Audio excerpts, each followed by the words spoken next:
لیکن یہ بات بھی دوسری جانب سے ہو سکتی ہے کہ آپ لیبنان کی بات تو کر رہے ہیں لیکن ابھی تک آپ نارتھ ندرن اسرائیل میں جو آپ کے وہاں پہ سیٹلمنٹس تھی یہودیوں کی جو آپ نے وہاں سے نقل مکانی کروائی تھی وہ تو واپس نہیں جا سکے, وہ تو ابھی اپنے آپ کو غیر محفوظ ہی سمجھتے ہیں. تو دوسری طرف سے یہ کلیم بھی آ سکتا ہے. پھر اسرائیل یہ بھی کہہ سکتا ہے کہ دیکھیے جی ہماری اس ساری جنگ سے کتنا ویسٹ ایشیا میں شام میں تبدیلی آ گئی. اسد البشر جو کہ بہت اینٹی اسرائیل تھے ان کو نکلنا پڑا, اور اب جو حکومت آئی ہے وہ قدرے آپ کہہ سکتے ہیں کہ اس طرح وسیفرس نہیں ہے یا اینٹی اسرائیل نہیں ہے, کیونکہ میرا اپنا خیال یہی ہے کہ جو اس وقت احمد الشرع بیٹھے ہیں وہ شاید پرو امریکہ ہیں, کیونکہ ان کے لانے میں بھی ان کا کہیں نہ کہیں ہاتھ ضرور ہے. تو اس وجہ سے اسرائیل بھی یہ باتیں کر سکتا ہے. لیکن دوسری جانب یہ بھی دیکھیے یاد رہے نا کہ آپ نے یہ بھی پوچھا کہ عمل درآمد ممکن ہے کہ نہیں. عمل درآمد دیکھیے ابھی تو جو سیکیورٹی کیبنٹ ہے اسرائیل نے اس نے جو ہم یہ ریکارڈ کر رہے ہیں پروگرام ابھی تک تو ہمیں جنگ بندی کا جو معاہدہ اس کی انہوں نے اپروول نہیں دی. صحیح, ممکن ہے کل تک ہفتے تک یہ آ جائے کیونکہ 19 تاریخ کو اس پہ امپلیمنٹیشن شروع ہونی ہے نا. اب اس کا یہ اسرائیل کی ساری چیزیں تو ہو سکتی ہیں لیکن بن نتنیاہو کے لیے بہت بڑا پرابلم ہے. وہ کس طرح دیکھیں سیاسی اعتبار سے اب انہوں نے فیصلہ کرنا ہے. آپ کہہ سکتی ہیں ایک طرف تو ہاسٹیجز ہیں کیونکہ ہاسٹیجز مین ایشو ہے. اگر حماس کے پاس اور اسلامک جہاد کے پاس یہ یرغمالی نہ ہوتے اسرائیلی تو پھر بن نتنیاہو پہ اتنا پریشر نہیں تھا. یہ پریشر بلڈ ہی اسی لیے ہوا ہے ڈومیسٹکلی اسرائیل میں کہ جی آپ اپنے 100 آپ کے تقریباً وہاں پہ یرغمالی ہیں ان کو چھڑانے کے لیے آپ کریں. لیکن چونکہ بن نتنیاہو کے اپنے کرپشن کے کیسز ہیں اس کو پتہ ہے کہ اگر میں نے یہ جنگ بندی کا معاہدہ کیا تو کم از کم ایک پارٹی جو فار رائٹ پارٹی ہے اتمر بن گویر کی وہ تو کوalition گورنمنٹ چھوڑ دیں گے. وہ دوسرے ایک صاحب ہیں اسموٹش نام ہے میرے خیال اسٹور میں, وہ البتہ رہیں گے, وہ بھی فار رائٹ ہیں لیکن وہ شاید وہ فائنانس منسٹر ہیں ان کی کیبنٹ میں, وہ شاید حکومت نہ چھوڑے. لیکن ابھی حکومت گرنے کا شاید خطرہ شاید بن نتنیاہو کو نہیں ہے. لیکن ابھی تو چونکہ ہم فیز 1 میں داخل ہو رہے ہیں نا, بالکل اس کے 3 فیزز ہیں اور ہر فیز 42 دنوں کا ہے. اب پہلے فیز میں تو چلیے اگر یہ ہاسٹیجز آ جاتے ہیں تو یہ اسرائیل کی ایک بہت بڑی کامیابی ہوگی, بن نتنیاہو بھی اس پہ کھیلیں گے. لیکن اگلے پھر کیا ہوتا ہے آیا کیونکہ کل بن نتنیاہو نے نہیں کہا کہ جی حماس کو الزام دیتے ہوئے کہ حماس پھر اپنی جو شرائط ہیں معاہدے کی اس سے ہٹ گیا ہے پیچھے, حالانکہ ایسی کوئی بات نہیں ہے. حماس کے لیڈر نے بڑا کلیئرلی کہا کہ we are committed to this ceasefire agreement.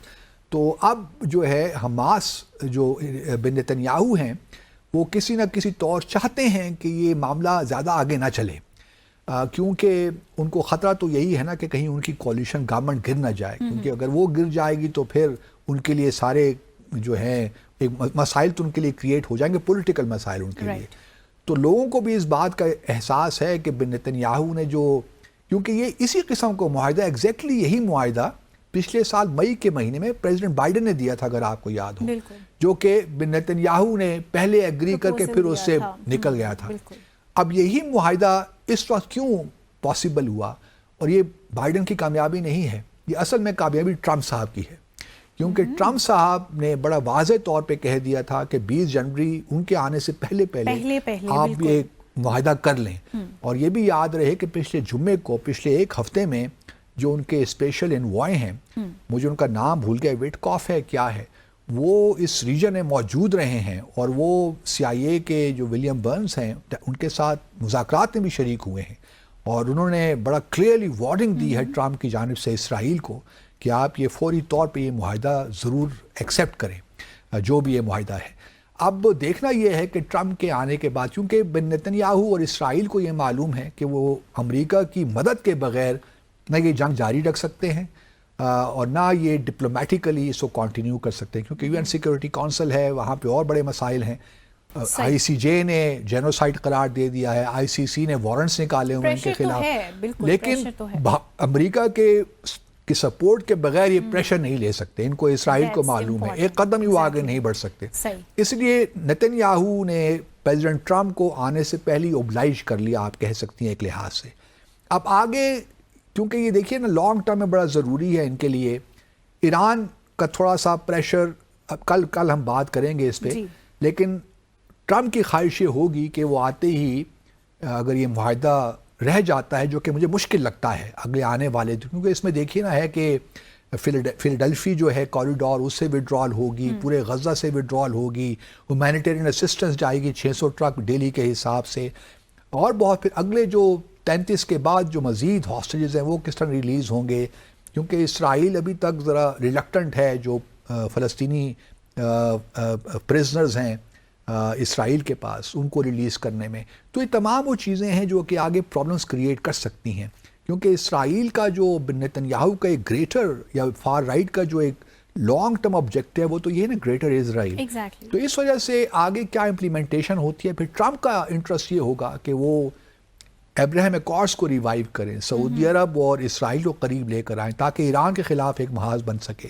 تو یہ تمام وہ چیزیں ہیں جن پہ ڈپینڈ کرے گا کہ کس طرح معاملات آگے چلتے ہیں. لیکن میں دیکھ رہا ہوں کہ بہت مشکل ہوگی اس معاہدے کو، اگر اسرائیل کی کیبنٹ اس کو آج کل اپروو کر لیتی ہے، اس کی پھر امپلیمنٹیشن کا فرسٹ فیز تو شاید ہو جائے، 33 اسرائیلی یرغمالی واپس بھی آ جائیں، لیکن اس کے بعد کیا کس طرح ڈیولپ ہوتا ہے، کس طرح انفولڈ ہوتا ہے، اٹ ریمین سین. لیکن ابھی بہت سے گلچز آئیں گی جہاں تک میرا خیال ہے، کیونکہ بن نتنیاہو کے مزاج میں یہ ہے کہ وہ تمام چیزوں کو کنفیوز کرے اور الزام پھر حماس پہ لگا دے کہ جی حماس نے شرائط قبول نہیں کی. باسط صاحب سمرائز کرتے کیا میں یہ بات کہہ سکتی ہوں کہ جیت آخر ٹرمپ کی ہوئی؟